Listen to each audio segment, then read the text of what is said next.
I be your mirror, reflect what you are, in case you don't know. I be the wind, the rain and the sunset, the light on your door, to show that you're home. When you think the night has in your mind, that inside you're twisted and unkind. Let me stand to show that you are blind. Please put down your hand, 'cause I see you.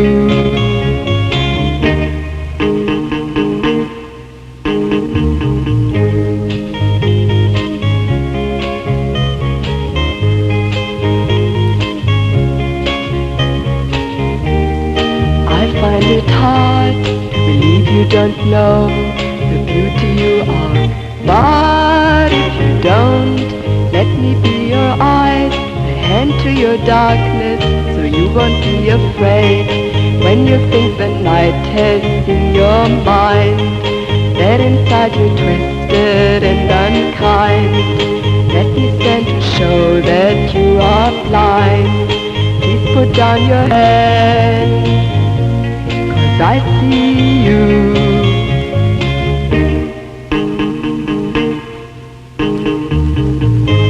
I be your mirror, I be your mirror, I be your mirror, I be your mirror.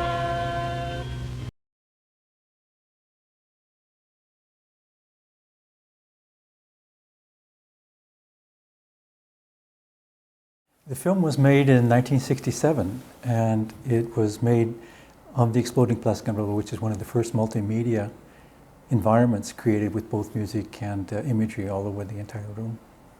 Can you tell us about the EPI? I can quote Andy Warhol. He said the pop era, what came out of the pop era was that it was a time when anybody could do anything.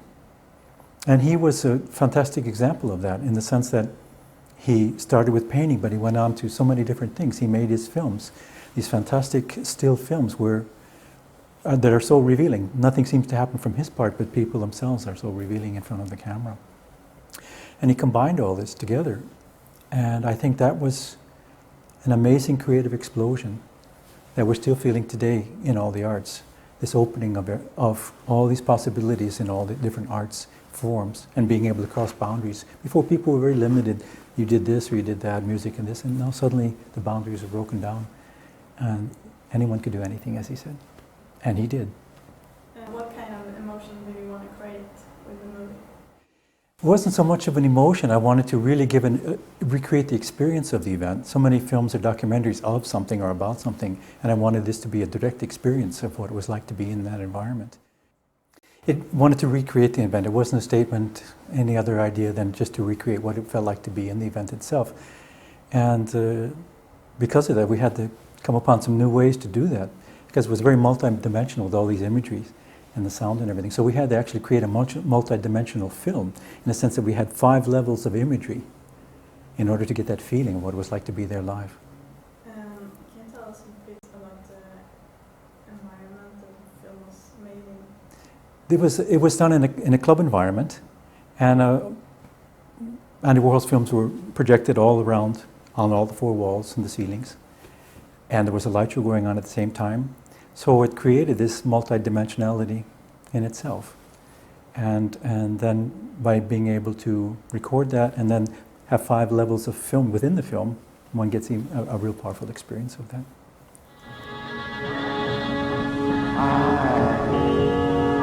Don't know just where I'm going,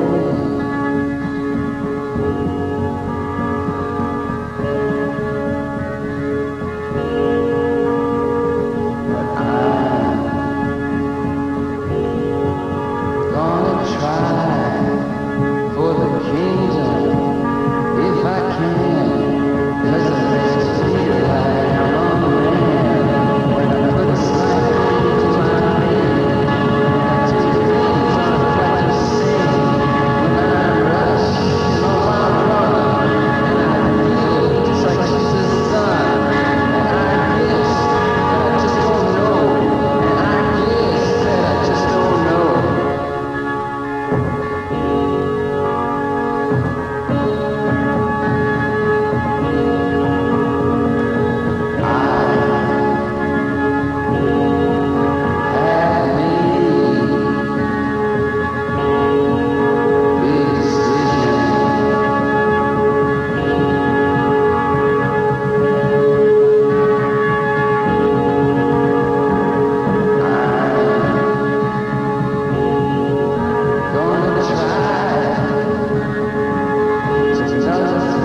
No, actually, I did it under like 5 or 6 evenings.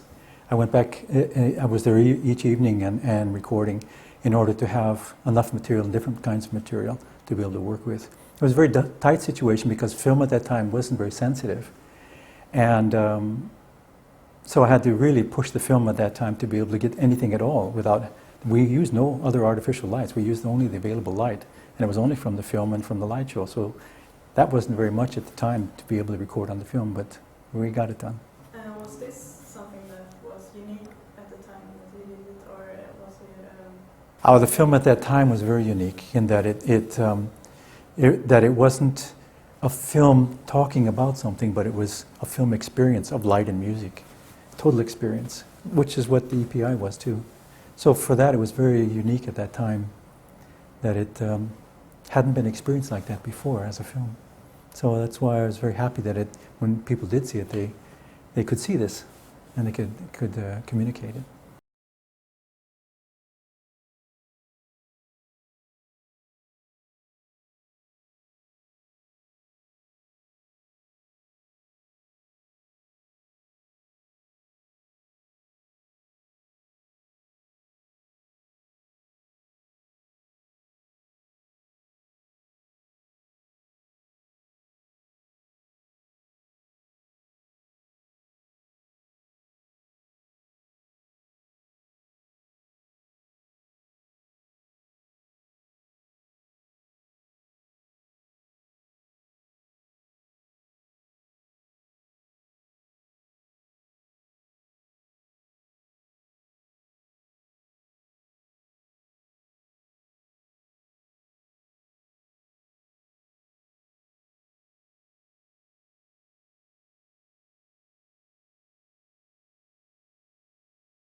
What response do you get today? You mean in terms of EPI? People are amazed to see what happened at that time and how strong it was and so much was going on.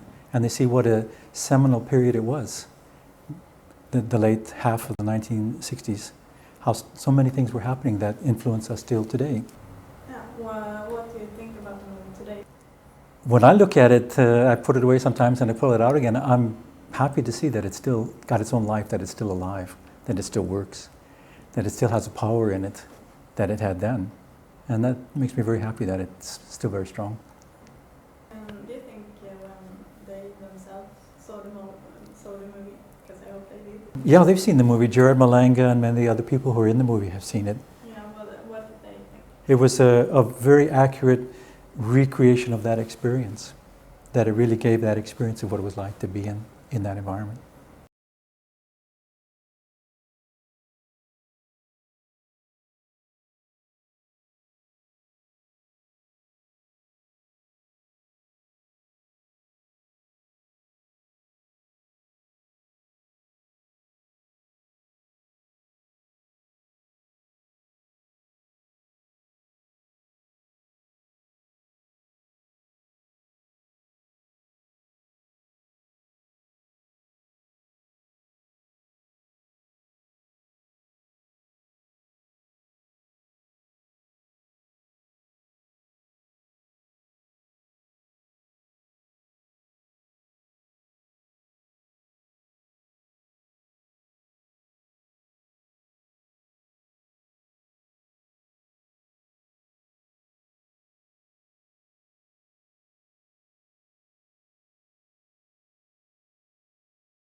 choose to make this movie because of the music that was there or because of the other things you showed? Because I had been working with film myself and I had been working with light shows, that's what first drew me to do the thing. But that allowed me to get very much more into the music of the Velvet Underground and understand how revolutionary they were for their time and what they were doing.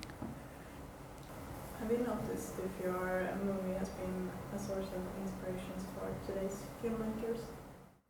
I can see that the ideas that we developed at that time are in use today in many films. This idea of multidimensionality, seeing many things happening at the same time. And what struck me as one time earlier, as I was looking at the film, I realized that this is what the Cubists were doing back in their turn of the century, that they were depicting time and space, showing many dimensions at the same time, but with still pictures. And being able to use film to do this, of course, is even so much more powerful. And can you see any connection between your movie and today's music videos? Oh, definitely. I mean, what we want to, both in this case and in another music, you want to give an idea of and a feel of what it is to experience the music. And so I think that in that way it has its connections to music today, because music is an experience. Are there any directors today that you could consider to work with? Well, actually, I've never worked with another director before, so I don't know what that would be like. I've always worked as an independent producer, independent director, just taking on, coming forth with ideas myself and then following through with them. So it would be a new experience. I'd have to give it a try to see. Can you see some video directors today that you think are important? I can say in general that there are a lot of fantastic ideas and development that take place in music videos when they really get into it. I remember some of the first videos for Radioheads that impressed me very much, because they weren't so much promoting the band or coming up with a particular style, but they were really creating an experience that connected to the music. And I was very moved by that. So any director that works in that way, that's really creating a filmic experience that connects with the music, is very powerful instead of just trying to promote the music. Are you still creating movies? I'm still creating movies, still working. It's a never-ending experience and joy to go on creating, yes. Did the movie contribute to the show? It's the only existing document, if you will, of the EPI. So in the sense, it's the only thing we have left now to say, this is what they did. You know, here's an experience of what they were able to do at that time, how fantastic it was.